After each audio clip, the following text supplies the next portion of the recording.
what are the fruits of your labor? What is it you want to come from your business? And we talked about all the aspects, obviously, the impact, making a change in society, the economic returns for yourself, for your family, for your employees, for your partners, that are not about me, they're about we. They're about this connection, this human connection in a world where technology can do so much good. It can also separate us. It's all how we use it. They're using forms of technology, in my mind, as a way to create a deeper connection amongst human beings. And I really believe the experiences they create are what set them apart and make them some of the extraordinary businesses in the country and in the world. The difference in people, the difference in performance, the difference in the final result, the outcome, is it usually dependent upon skill? Is that what makes one person better than another, yes or no? How many have seen someone with unbelievable innate skill get wiped out by an athlete, a person, a business individual who clearly had less skill? How many have seen this happen? Say aye. It's our ability to maximize. We said on day one, leaders are what transform organizations. You want to grow this company, you want to transform this company, leaders do it.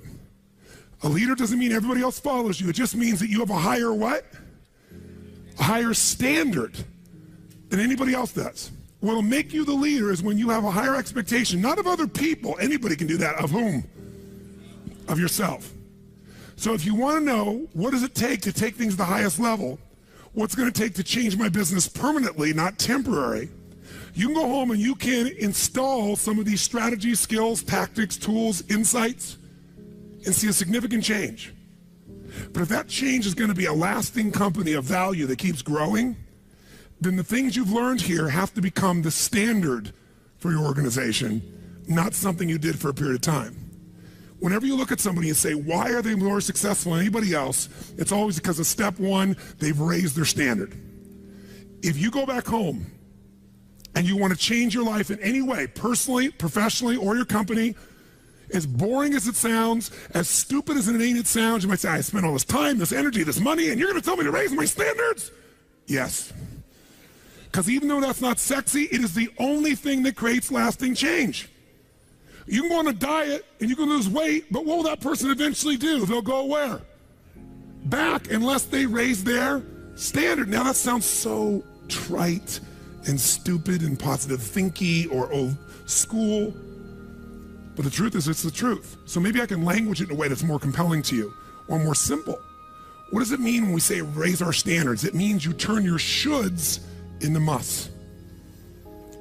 The difference in people is that they turn their shoulds into musts. The things that you used to say I should do, you do your shoulds when it's convenient, when it's comfortable, when it goes your way. But when something is a must, not to other people, but a must to you, do you find the way to get it done, yes or no? So the difference in people is what's their must, or another word for that is what's their standard. Every person in this room right now, our bodies are a reflection of our physical standards. They are not a reflection of our desires. Most people have a desire for more energy or a better body or a stronger body or a more fit body. We don't get our goals, we get our musts. The ones that are the musts become how you are. And guess what? It shows up in your rituals. When it's a must, you have different rituals, different things you do consistently when you must have your body a certain way than you should or you'd like to or you ought to. How many follow what I'm talking about here? Say aye.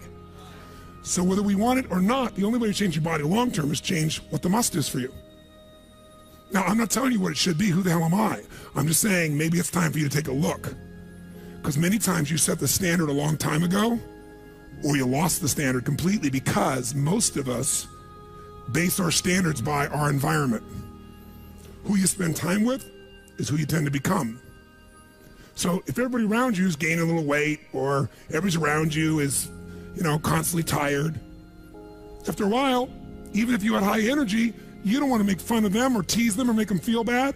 So gradually, subconsciously, you lower your own standard just a little bit. And that little bit is that old metaphor, overused but true. You take a frog and put him in boiling water, what's he going to do? Jump right out. But if you put him in and turn the water up real slowly, over time, it'll boil to death. That's most people's lives, isn't it? And it's usually because you haven't remembered the power of who you spend time with. Who you spend time with is who you become. So one of the things that's great about this 5 days is you found people from all over the world who who are all absolutely committed to go day and night and day, literally, sometimes with food, sometimes without, but whose standard was, I am here to maximize who I am, what I'm about, what I'm gonna take home, what I'm gonna create. That raises your game. Remember, play against somebody you're better than, your skills are gonna go down. Play against somebody better than you, just to stay on the court, the game has to go up. Want to change your life? Raise your standard. Want to raise your standard the most? Get around where it's better. Surround yourself with people playing the game much higher than you are. So just to be around them, your game has to rise. That's part of what we try to do. When we come into a company, we create that by raising the standard amongst them. Or you got to do it by yourself, but you got to do it. How many agree with me on this? Say I. And it starts with whom? It starts with us. So raise the standard. I remember when I met Michael Jordan for the first time, and it was while he was still with the Bulls. And I asked him, I got a chance to do some coaching, a bunch of people, and I think I introduced him because of this. And I said, Michael, I said, how is it you do this? I mean, you're the best that's ever lived at this stage. Got to ask the same question of Wayne Gretzky. And interesting, Wayne Gretzky, I'd read someplace and he gave me the same answer. I asked him the same thing. You're not the fastest. You're not the strongest. You're not, you don't, how is it you're the great one when you're not the fastest, the strongest, the quickest? And he said, well, Tony, I appreciate the compliment, but he said, I think one of my advantages is most people skate to where the puck is, and I skate to where the puck is going. The power of what? Anticipation. He knows the pattern. With Jordan, his standard was, I asked him, he said, Tony, everybody, I said, what makes you the best? Is it natural ability? Is it talent? Is it skill? Is it God-given? Is it strategy? What is it? He said, Tony, I think I can say this to you without it sounding like hyperbole. He said, I have got unbelievable natural skills. But he said, study my history and you'll know why I am who I am. I did not make the high school varsity team when I was a sophomore in school. High school, I got cut. He said, I had a lot of natural talent, but the greatest gift of my life was a coach who said, you're not on the team. And I looked at him, I laughed at him. I said, you got to put me on the team. I'm the most talented guy out there. He said, no, you're not. He said, you have a lot of natural talent, but you have no heart, no absolute commitment, no real drive. You're not on my team. And it just crushed him. And finally he negotiated and he said, look, you want to be on my team next year?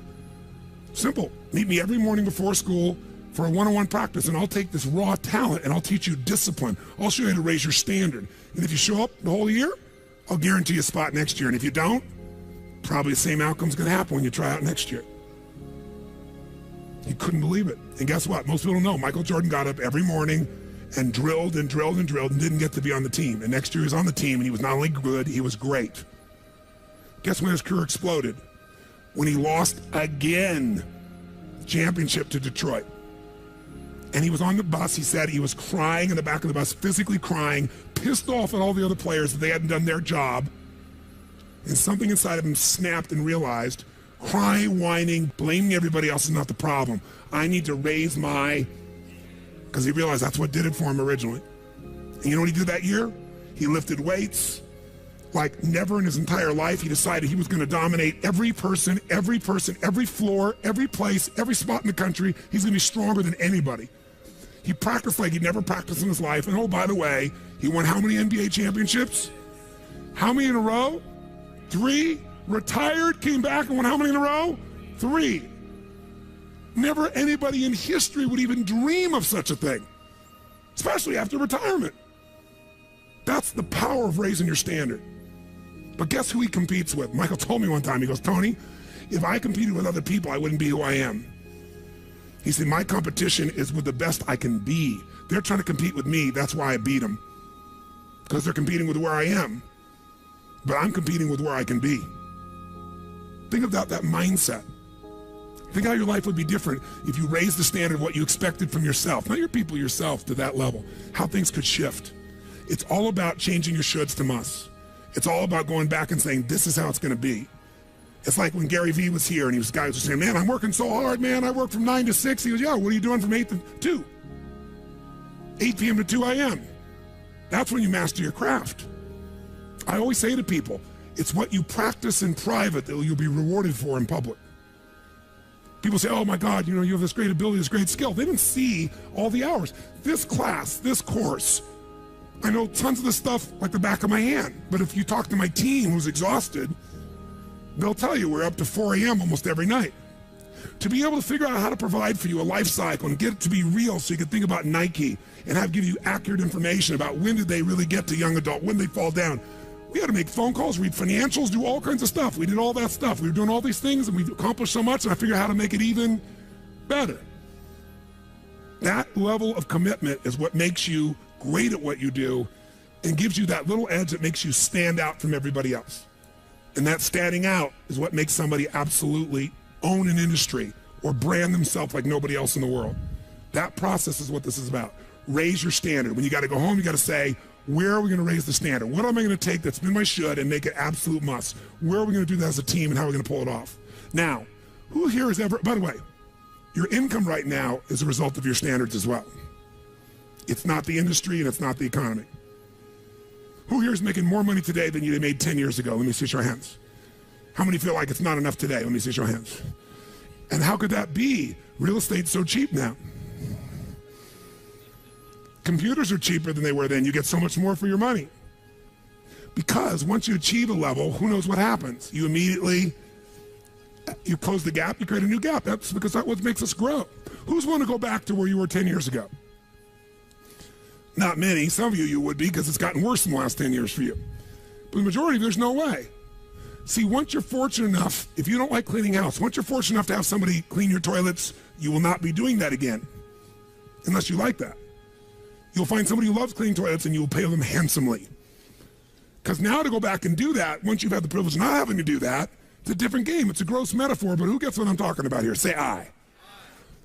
Once you have a must, you find a way to get to it.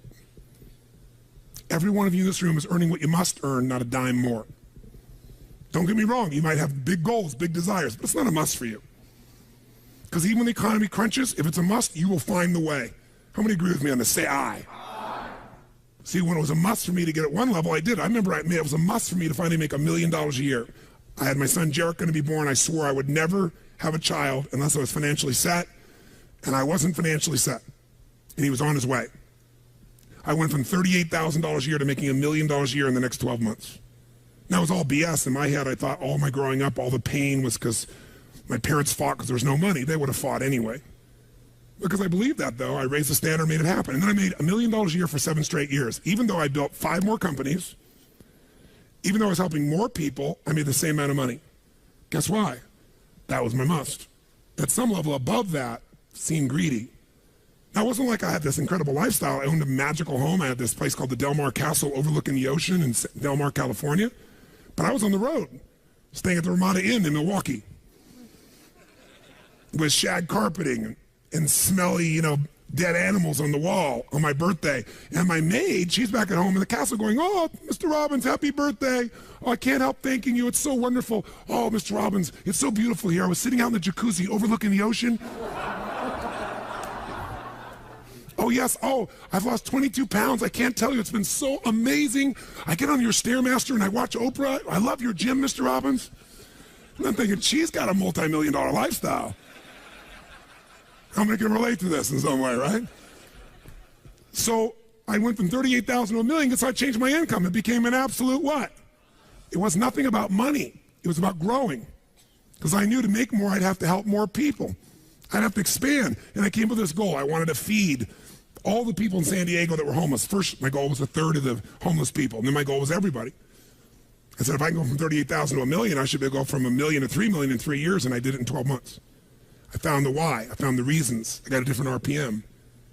But it became a must for me, not a should. You're meeting your must, my friends. Maybe it's time to change your must. Some people's must is to survive. Some people's must is to be okay. Some people's must is to have freedom. Some people's must is to have more than they could possibly spend. Some people's must is take care of everybody around them. Whatever your must is, you're going to get it. When you leave here, get clear on your must. Or raise your what? Step 2, real fast. I'm going to do it real fast. Who here's ever raised the standard and you get out there and you go, I'm going to go do this. And I'm committed. I'm going to change this. I'm going to make that happen. I'm going to lose 50 pounds. I'm going to take my company to the next level. And you're all excited. And then all of a sudden this voice in your head goes, who are you kidding? Who's ever had one of these? Raise your hand. Say I. So once you raise your standard, you got to get certainty behind it. You can sustain it. And that means you got to change your limiting beliefs. You got to change your limiting beliefs. And who has limiting beliefs, by the way? Who? Everyone does. So you got to become aware of it and you got to destroy it. Now, how to do that? Honestly, if you've been to the UPW, you know how. If you haven't, come join me in San Jose or someplace else. And who has limiting beliefs, by the way? Who? Everyone does. So you got to become aware of it and you got to destroy it. Now, how to do that? Honestly, if you've been to the UPW, you know how. If you haven't, come join me in San Jose or someplace else and come through the experience. When you change your limiting belief, everything changes. Because as you believe, so is it done unto you. If you believe you're right or you believe you're wrong, you're right. Because whatever you're certain about, you find a way to support it. I always teach people to exercise. Try this. And if you know it, do it fresh. Look in this room real fast for everything that's brown in this room. I'm going to give you a test. What's brown? Quick, look for brown, look for brown, look for brown. Brown hair, brown clothing, brown. Close your eyes. Tell me everything you saw in this room that's red. Raise your hand if you see more brown in your head than red and say I. Open your eyes. Now look for red. Look for red. Look for red. Look for red. Look for red. Look for red. Look everywhere for red. Look for red. Raise your hand if you found more red this time. Raise your hand. Say I. Why? Because you're looking for it. Because whatever you focus on, you'll find. In fact, you'll find stuff that's not there. How many saw beige, called it brown just to feel successful? How many saw burgundy, called it red just to feel successful? See, once you believe something is a certain way, out of your need for certainty, you'll change things to meet that belief. Let me show you in 2 seconds flat why the rich get richer and the poor get poorer. I call it the success cycle, real fast. Draw yourself 4 squares, put them up on the screen here. You'll see, as I do this, take a quick look. You'll notice you've got the word potential up in the left-hand square. Up in the right-hand square is the word action. Bottom right is the word results. Bottom left is the word belief, or another word for that would be a sense of certainty. Potential, action, belief, results. And notice there's arrows in a clockwise fashion where they just keep feeding each other over and over and over again. So again, it's potential, action, results, belief, or another word for that would be certainty.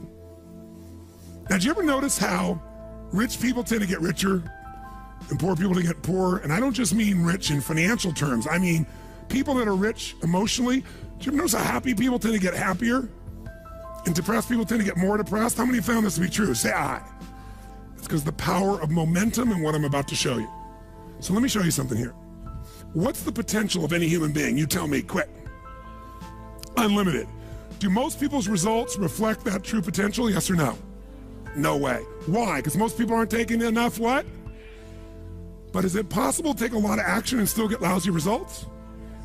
What if you got a salesman that works for you and they walk out and they knock on 100 doors and they say, you wouldn't want to buy anything from me, would you? Or they don't say that verbally, but they say it non-verbally. Is that going to affect their results? Yes or no? So it's not enough even to take enough action, because when we believe it's not going to work or we're uncertain, does that affect how much of our potential we tap? Yes or no? See, if you don't think it's going to work, you're not going to put out a bunch of your energy when you think it's going to fail. And by the way, when you're not sure, you tap little potential. Do you take little or a lot of action? When you're not sure, when you think it's not going to work, you take massive action or little action? Now, when you take little potential with little action, what kind of results do you get? Little lousy results. And when you get lousy results, what does that do to your belief? You go, see, I told you it wasn't going to work. Told you it was a waste of time. And then, by the way, when you have less belief, how much more potential do you take? More or less? If it's possible, you tap less potential, more or less action. Less. And what happens to your results? They get even what? And now they got worse results. What does that do to your belief? And by the way, now you see the current economy. Isn't it true? Everybody out there is going, oh my God, the results are so bad, it's going to get worse in the future. So I better pull in my horns. There's less potential. So I'm not going to push as hard. I'm not going to take much action. Oh my God, I'm getting lousy results with little potential action. Oh my God, it's going to get worse. That's what creates a recession, depression, whatever you want to call it. How do you change that? By the way, can it work the opposite direction? What would happen if something inside you gave you so much certainty inside of you that you felt absolutely certain that recession was your friend? That the worst economy for you was the greatest time on earth, and all you had to do is manage your state and apply your fundamentals and immerse, stay coached so you don't get off target, keep taking action, and you could own your business and you go to other people's businesses. How many believe that, by the way, now? Say I. When you have that kind of certainty, are you going to use more of your potential when you go home or less? Which one, my friends? Are you going to take less or more action? When you are certain and you use lots of your potential with massive action, what kind of results do you get? Massive action gets massive results. What kind of belief do you get now when you get better results? You go home, you use your core story. You go home, you take one of these techniques, you get a different response. You go home and you stimulate a new source of profit or income. You go home and you add a service. You go home and do anything. And it works. Your brain goes, yeah, it works. Now, by the way, at Home X, we went in there. Thank God we went in there because they took our stuff and it looked like it wasn't working. Do you remember that? Yes. Because some people there didn't want the change to happen. So we had to dig in and find out it was working. We knew you can't take action. You can't sow that seed and reap nothing. So we uncovered what was really going on. You're going to have to watch for the same thing, depending upon the size of your organization. But bottom line, when you get great results, belief gets stronger. Now you're totally certain. Are you going to use more or less potential, my friends? Which one? More. You're going to take even more what? Going to even greater what? Even more certainty. And now what happens to your business? Boom, boom, boom, boom, boom, boom, boom. And now you have a different momentum. And so your economy does not have to reflect the economy. You get to create your economy. You get to decide whether you freeze to death or ski or snowboard. It's winter, but you can have the best time of your life. It could be a sunny, beautiful, magical time. But what you got to do is you got to manage this process. In order to do it, you got to change your limiting beliefs. And this week has been about doing that by giving you so many tools and examples that you'd be immersed. But I promise you when you go home, all this is going to be tested. A, because all the stuff that's waiting for you after being gone for 5 days. B, all the people there you work with, their limiting beliefs, whether you have one employee or two because you're a army of one or two people, or whether you got 10,000. And so you have to be able to implement. This, by the way, is, I'm not here to sell you, bring us in if we can help. Do you think we could help? Yes or no? Yes or no? Bring us in and we'll do it. Or get your team together and find a way to make sure this momentum goes in the right direction. Make sense? Yes. This is the must. If you have this high standard, but you don't really believe because the momentum's in the wrong direction, having the tools will be worthless. That's where certainty, that's where everything else we teach, that's what I do in my events, that's where you guys have been there before, that's what you got to bring to the table. What are the 5 keys for integrating this? Number 1, you got to go home and raise your what? Come on, guys, raise your what? Which means turn your shoulds into. Step number 2, you got to go out and change your limiting what? Find anything that's limited you and destroy it. What's the fastest way to destroy it? You can do it very quickly by producing the results in your mind over and over again. Or, why do you think I get people to walk on fire? Because they think it's impossible. When they walk in this fire, mentally you might say, oh, I can do it. But when they get in front of that fire and it's 2,000 degrees burning hot coals, it gets their full attention. And suddenly they have a state change. And when you get yourself in a state where you can storm through fire, it's not about fire walking. The state you're in to get yourself to walk across fire is the metaphor for anything that used to stop you, the fire of your life. And by the way, when you cross fire and you're on the other side doing something you once thought was difficult or impossible, it's that easy, your brain goes, what else can I do that I thought was impossible? It's unbelievable. It's not intellectual, it's emotional. Plus, after fire walking, cold calling is not a problem. You get the idea, ladies and gentlemen? All right? So what we're really talking about here is changing your beliefs. Now, here's the 3rd key. If you're going to get maximum results, you got to model what works. We brought you for 5 days and nights here, models of what works. Go back and get them. Now, here's where the challenge is. How many got tons to do in your normal list of things to do when you go home? How many got a lot to do? Say aye. How many have a lot of outcomes you got to go after? Say aye. How many have the same amount of time you had before? Say aye. So in your business, if you need something to get done, you get it done because it's an absolute what? Or you hire someone to get it done. Hire us, hire someone else, get somebody inside. But are these things you're going home with musts or shoulds? Which one? Do whatever it takes. You say, I don't have the money. You don't have the money not to. Forget us. Hire somebody as an individual who knows what they're doing and put them in there. Leverage yourself. The only way you're going to get the game bigger is by taking a little bit of what, my friends? Risk, but that means get yourself some resources. Be resourceful enough to get the resources. What's great about this? What is this opening? What is this creating? What's possible? What have I not seen? This is going to make me see. What have I learned from this? What can I learn from this? What am I willing to do to still have it the way I want it? That's the fourth step. You intensify, and you innovate. And then there's the final fifth step. And that fifth step's really simple, my friends. And that is step up and give. Step up and give more than anyone else could possibly expect. The ultimate transformation happens when you stop trying to get and you start to give. Whenever you're at your best, you're giving. I remember so vividly driving in my car, my Volkswagen Bug, and I was struggling, and I was 19 years old. I was driving on a freeway in San Gabriel Valley, the 210 freeway, I'll never forget. And it's midnight, and I'm frustrated, and I felt like I tried everything, and I had these big hits, like the one you just saw, and nothing was going my way, and I was frustrated, and I kept thinking, how come I'm not getting what I want?